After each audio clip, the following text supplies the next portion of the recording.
La guidance de Dieu n'est pas accidentelle, elle est intentionnelle, précise et personnelle. Ainsi, lorsque Dieu ordonne vos pas, il ne répond pas au chaos, il révèle un dessein. Vos pas ne sont pas gaspillés lorsqu'ils sont dirigés par le Seigneur, même lorsque le chemin semble flou. Pensez à un serrurier fabriquant une clé. La clé vierge commence sans forme, sans rainure, sans détail. Le serrurier étudie la serrure qu'elle doit ouvrir, puis, avec une précision délibérée, il façonne la clé. Il la presse contre la meule, il sculpte et affine chaque bord. La clé finie peut sembler petite, mais chaque coupe est calculée. Une mauvaise rainure, et la clé ne tournera pas.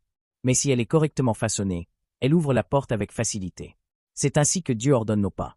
Il ne nous fait pas avancer dans la vie au hasard, il façonne chaque moment pour correspondre à ce qu'il a préparé pour nous. Dieu façonne votre vie, construit votre caractère et vous positionne pour franchir les portes qu'il a préparées. Mes amis, nous essayons souvent d'ouvrir des portes avant d'être prêts pour elles. Nous désirons l'élévation sans préparation. Mais Dieu ne vous placera pas dans ce que votre caractère ne peut supporter. Il n'ouvrira pas ce que votre foi ne peut maintenir. Il prépare le chemin avant de révéler le pas suivant, puis il révèle la porte. Et lorsque cette porte s'ouvre, votre esprit s'y adaptera comme une clé dans une serrure, non par hasard, mais par ordre. Il y a des moments où le processus semble inconfortable, où il semble que la vie vous érode, que des opportunités sont supprimées, que des relations sont coupées. Vous vous sentez diminué, ignoré. Mais dans les mains de Dieu, vous n'êtes pas détruit, vous êtes affiné. Vous êtes aligné sur quelque chose de spécifique. Cette porte ne s'ouvrira pas pour n'importe qui, elle s'ouvrira pour celui qui a été préparé. Le psaume 37, 23 dit « Les pas de l'homme de bien sont affermis par l'Éternel, et il prend plaisir à ses voies. » Ce verset est pratique, il nous rappelle que Dieu non seulement veille sur nos pas, mais les dirige. Et lorsqu'il ordonne votre chemin, il marche aussi avec vous. Il prend plaisir au voyage, pas seulement à la destination. Il se réjouit de vous voir grandir, faire confiance et devenir.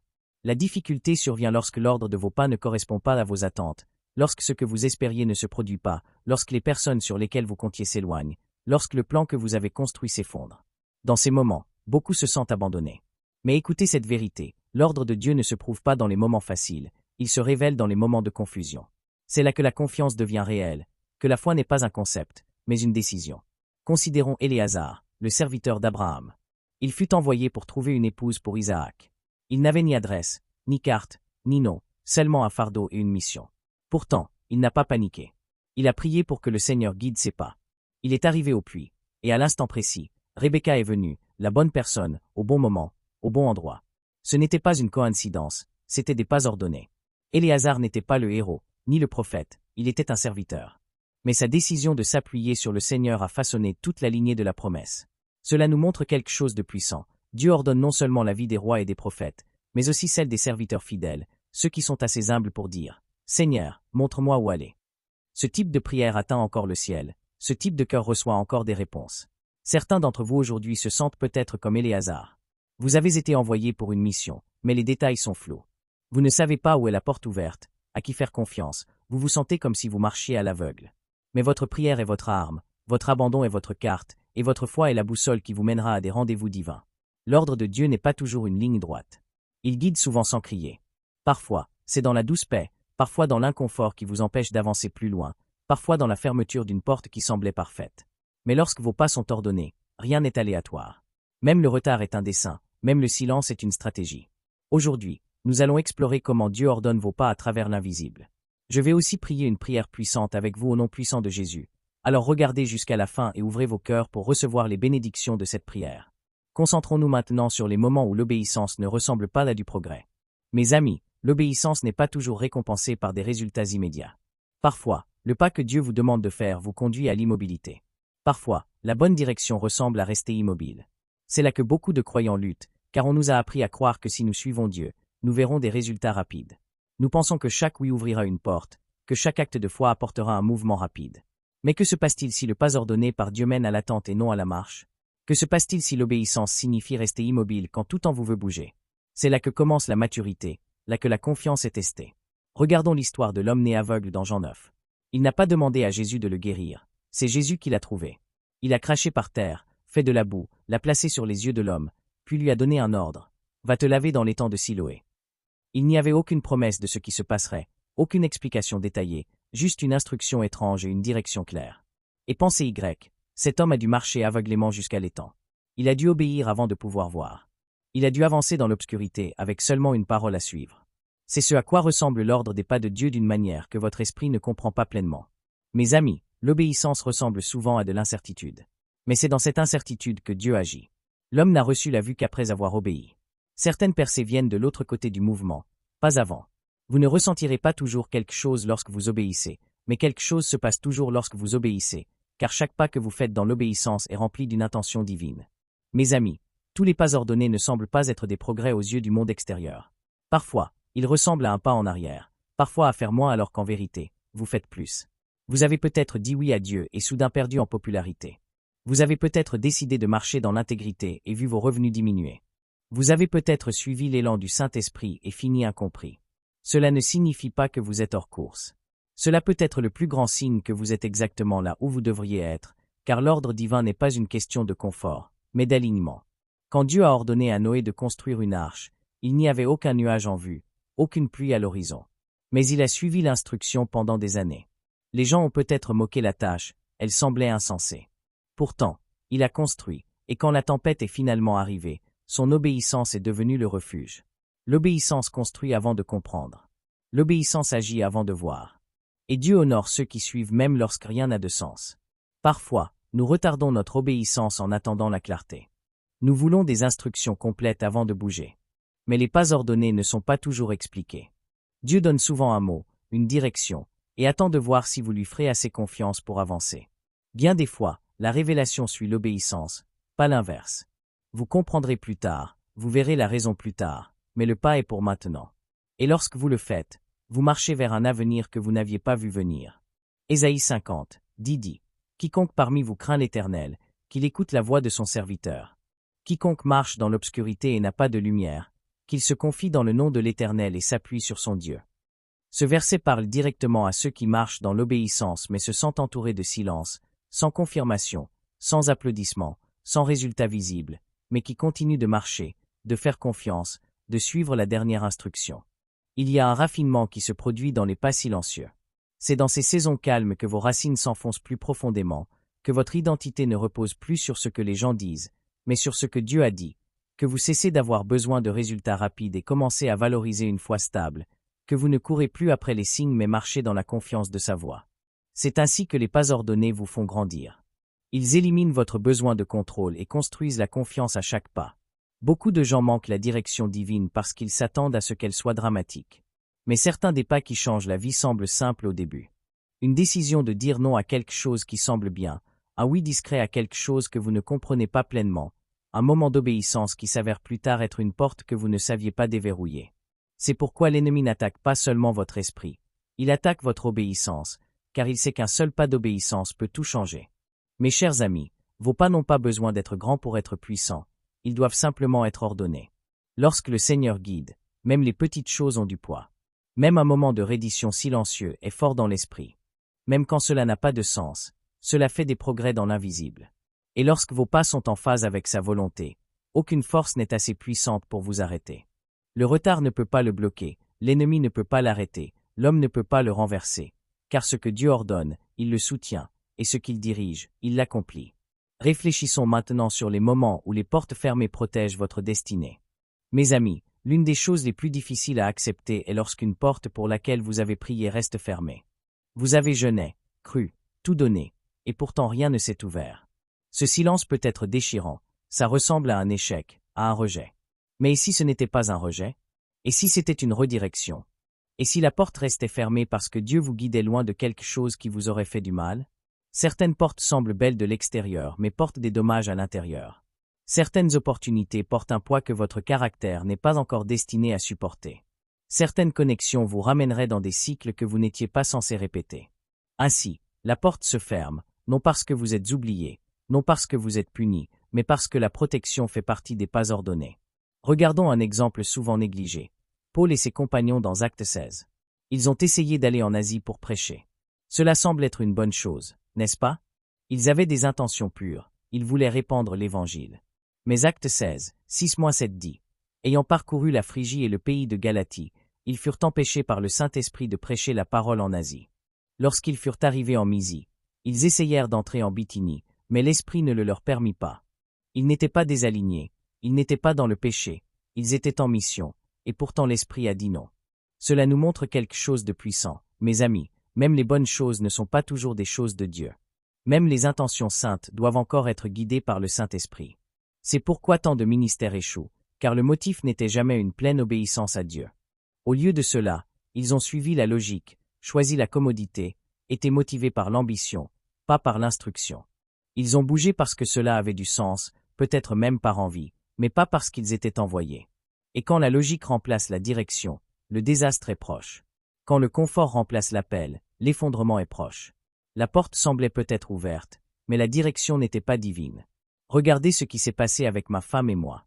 Notre parcours sur YouTube est un témoignage vivant de ce qui se passe lorsque vous suivez une instruction divine plutôt que l'ambition personnelle. Nous ne sommes pas ici sur YouTube à cause de la logique, de la stratégie ou de l'ambition personnelle. Avant que les dévotions quotidiennes de Jésus et les prières quotidiennes de Jésus ne commencent, nous avons reçu une instruction divine. Ce n'est pas le résultat d'un marketing, c'est le résultat de l'obéissance. Nous n'avons pas choisi ce chemin parce qu'il avait du sens, nous l'avons suivi parce que Dieu l'a rendu clair. Et c'est pourquoi chaque message a du poids, non à cause de celui qui parle, mais à cause de celui qui nous a envoyés. Nous n'avons pas commencé avec une plateforme, nous avons commencé avec une parole. Et c'est ce qui nous ancre, même lorsque des défis surgissent. L'obéissance est notre fondation, la direction divine est notre raison. Nous rendons toute gloire à Dieu pour avoir ordonné nos pas, et nous sommes véritablement reconnaissants pour chacun d'entre vous, nos précieux spectateurs, supporters et abonnés qui nous ont rejoints dans ce voyage de foi. Mes amis, comprenez que Dieu n'ouvre pas seulement le chemin devant, il bloque aussi les mauvais tournants. Et les deux font partie de l'ordre divin. Nous ne savons pas toujours ce qu'il nous empêche de faire, nous savons seulement que la porte ne s'est pas ouverte. Et c'est là que la confiance est à nouveau testée. Pouvez-vous remercier Dieu pour ce qu'il n'a pas permis? Pouvez-vous adorer quand la porte reste fermée? Pouvez-vous encore avancer quand la réponse n'est pas celle que vous vouliez? Certains des plus bénis sont ceux qui ont été refusés d'accès à quelque chose qu'ils pensaient nécessaire, non parce qu'ils étaient faibles, mais parce qu'ils étaient préservés. Regardez ma vie, j'ai été ignoré pour une promotion au travail pendant des années. Finalement, j'ai démissionné, et après m'être retiré, j'ai découvert mon véritable appel. Ce qui semblait être un rejet était en réalité une redirection de Dieu, et il l'a utilisé pour me conduire vers mon dessein. Mes amis, toute protection ne ressemble pas à un sauvetage.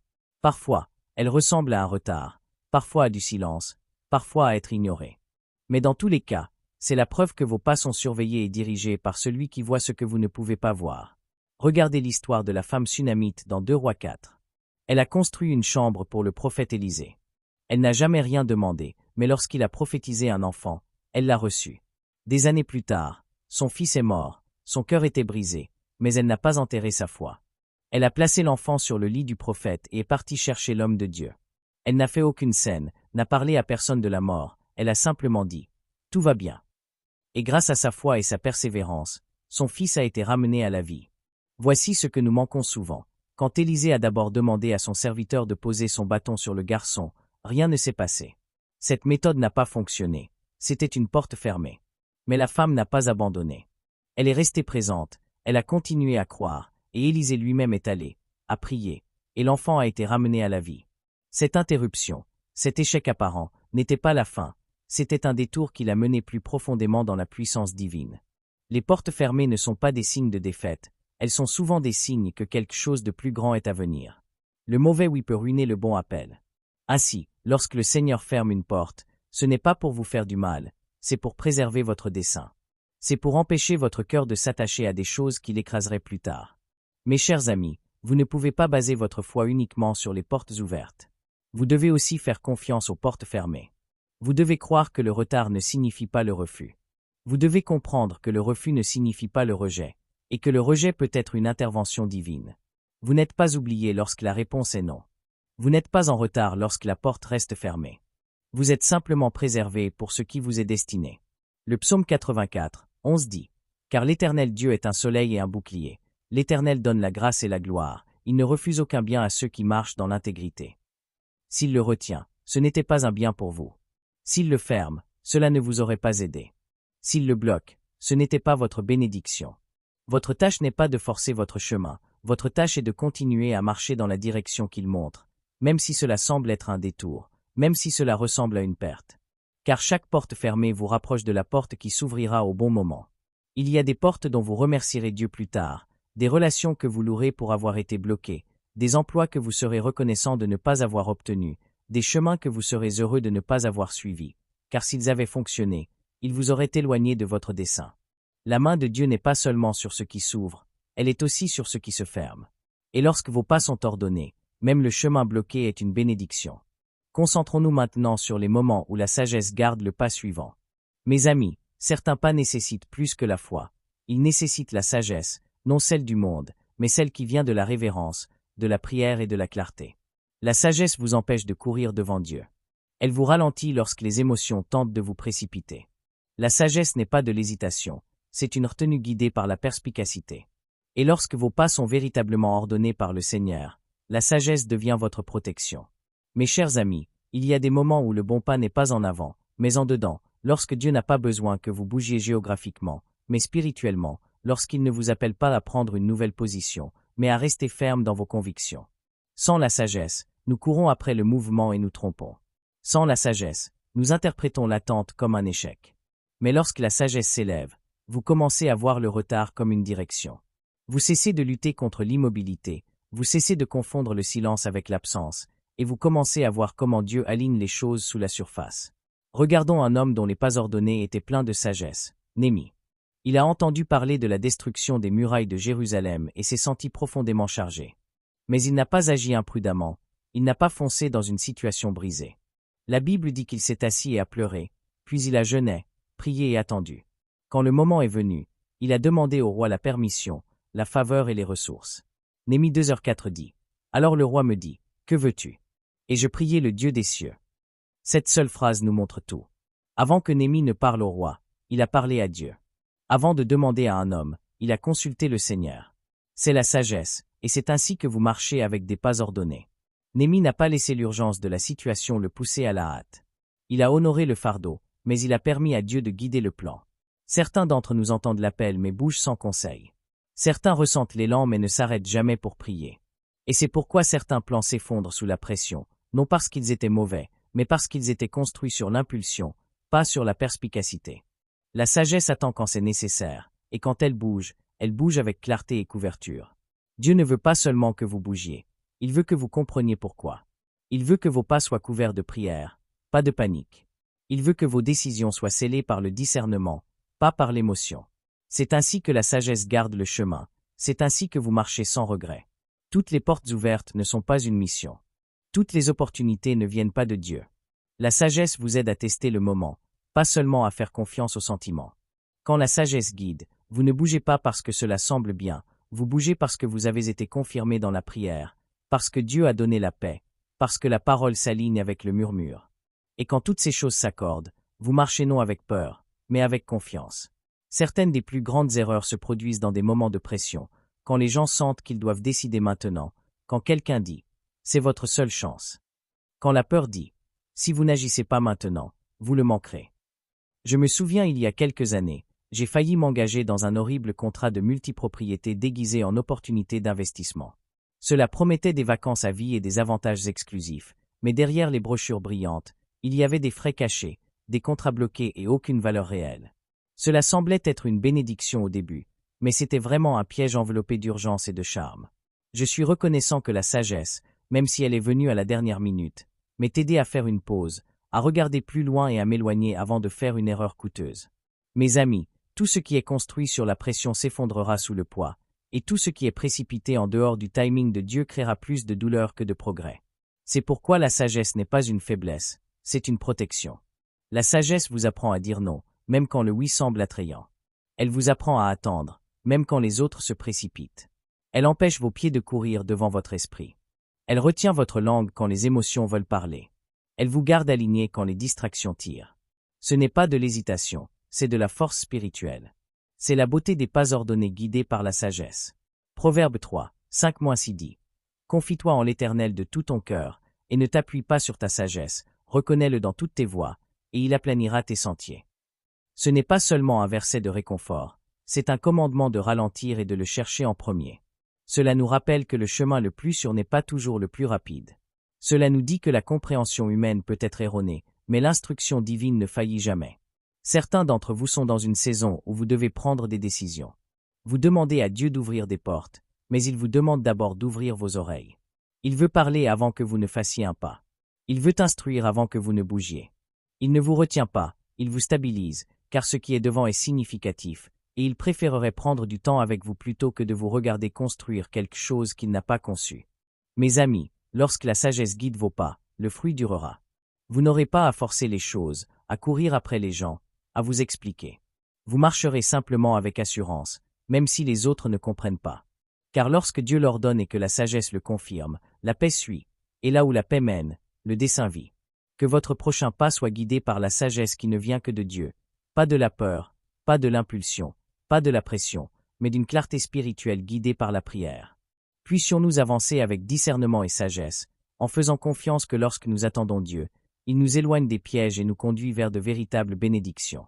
Maintenant, à tous ceux qui entendent ma voix, allons vers le Seigneur dans la prière. Je veux que vous priez cette prière avec moi ou que vous l'écoutiez avec foi afin que vous puissiez recevoir toutes les bénédictions de cette prière. Prions notre Dieu gracieux et aimant. Père céleste, Dieu tout-puissant, vous êtes celui qui règne avec sagesse et marche dans une profondeur insondable. Vous êtes l'alpha et l'oméga, le commencement et la fin, le premier et le dernier. Je vous loue car vous êtes le Dieu qui va devant moi. Je vous glorifie comme celui qui ordonne mes pas et préserve mon âme. Merci de votre patience avec moi et de me guider même quand je ne savais pas que j'étais conduit. Seigneur miséricordieux, pardonnez-moi pour chaque fois que je me suis appuyé sur ma propre compréhension. Purifiez-moi de tout péché et renouvelez en moi un esprit droit. Comme vous m'avez pardonné, je pardonne aussi à toute personne qui m'a fait du tort. Seigneur, je remets chaque pas entre vos mains. J'attendrai votre voix et ferai confiance à votre processus. Dirigez-moi, Seigneur, même lorsque je ne comprends pas. Conduisez-moi sur le chemin que vous avez préparé pour moi. Au nom de Jésus, je déclare que mes pas sont alignés avec l'ordre divin. Je déclare que la confusion ne gouvernera pas mes décisions. Je repousse tout mensonge de l'ennemi qui cherche à me désaligner. Seigneur, répandez votre sagesse sur moi. Que le discernement s'élève en moi. Que la paix suive chaque décision que vous approuvez. Dieu puissant, révélez chaque piège que l'ennemi a placé pour me distraire ou me retarder. Guérissez chaque endroit où la déception m'a blessé. Libérez-moi de la douleur des portes fermées. Protégez-moi de toute attaque spirituelle, de tout stratagème invisible, de tout piège de manipulation, de sabotage, de peur et de tromperie. Répandez des bénédictions sur ma vie, sur mes proches et sur chaque endroit où je marche. Protégez ce que vous construisez en moi et que cela glorifie votre nom. Seigneur, alors que je dis cette prière avec tous ceux qui écoutent, je suis reconnaissant pour chaque cœur qui s'ouvre devant vous en ce moment. Nous nous unissons dans l'accord et prions les uns pour les autres. Au nom de Jésus, nous déclarons la guérison sur nos chemins, la force dans notre attente et la clarté pour chaque prochain pas. Que votre Saint-Esprit nous remplisse, nous guide et nous couvre. Donnez-nous la puissance de marcher dans la sagesse, la confiance et la paix. Nous revendiquons la victoire, nous nous tenons dans l'alignement, nous vous rendons grâce et nous recevons votre protection. À vous est le royaume, la puissance et la gloire pour toujours. Merci, Seigneur, d'entendre et de répondre à ma prière. Au nom puissant de Jésus, je prie. Amen. Si vous avez été béni par ce message, tapez le mot Amen dans la section des commentaires ci-dessous. Je déclare que toutes les bénédictions de cette prière sont maintenant sur vous au nom de Jésus. Vous pouvez nous aider à atteindre plus de personnes et à répandre l'Évangile en partageant la vidéo avec un ami ou un membre de la famille qui, vous le savez, a besoin de la bénédiction de cette prière, et en cliquant sur le bouton j'aime. N'oubliez pas non plus de vous abonner à notre chaîne de dévotion quotidienne de Jésus pour plus de vidéos qui béniront votre cœur et élèveront votre esprit. Nous apprécions tous ceux qui nous soutiennent. Vous êtes bénis pour être une bénédiction. Maintenant, pour ceux qui écoutent et qui veulent accepter Jésus-Christ comme leur Seigneur et Sauveur, je vous encourage à recevoir la grâce de Dieu avec un cœur ouvert et repentant. Commencez là où vous êtes, votre passé n'a pas d'importance. Jésus est venu chercher et sauver ceux qui sont perdus. Dieu vous aime. Ce n'est pas la volonté de Dieu que quiconque périsse, mais que tous parviennent à la repentance. Dites cette simple prière de salut pour vous-même. Cher Seigneur Jésus, je sais que je suis un pécheur et je demande votre pardon. Je crois que vous êtes mort pour mes péchés et que vous êtes ressuscité des morts. Je me détourne de mes péchés et je vous invite à entrer dans mon cœur et ma vie. Je veux vous faire confiance et vous suivre comme mon Seigneur et Sauveur. Seigneur Jésus, entendez ma prière, je prie. Merci, Seigneur, de m'avoir sauvé. Amen. Maintenant que vous avez prié cette prière, vous pouvez demander à un pasteur de vous baptiser dans une église locale et de rendre cette décision publique. Le baptême est un symbole de cette décision de suivre Jésus. Je vous encourage ensuite à avoir une communion avec d'autres croyants pour en apprendre davantage sur votre nouvelle vie et pour mieux connaître Dieu. N'hésitez pas à laisser vos demandes de prière dans la section des commentaires afin que nous puissions les présenter devant Dieu pour vos bénédictions et votre victoire. Nous invitons également les autres croyants sur la plateforme YouTube et dans le monde entier à se joindre à nous et à commencer à prier pour vous dès maintenant. Et nous voulons que vous sachiez que, même si vous ne voyez pas de réponse à votre demande de prière, cela ne signifie pas que nous n'avons pas prié pour vous. Soyez assurés que nous élevons activement chaque demande à Dieu, conformément à sa volonté. Nous croyons en la puissance de la prière pour apporter réconfort, guérison et guidance selon le plan parfait de Dieu. À Dieu soit toute la gloire. Que la grâce et la paix de notre Seigneur Jésus-Christ soient avec vous tous.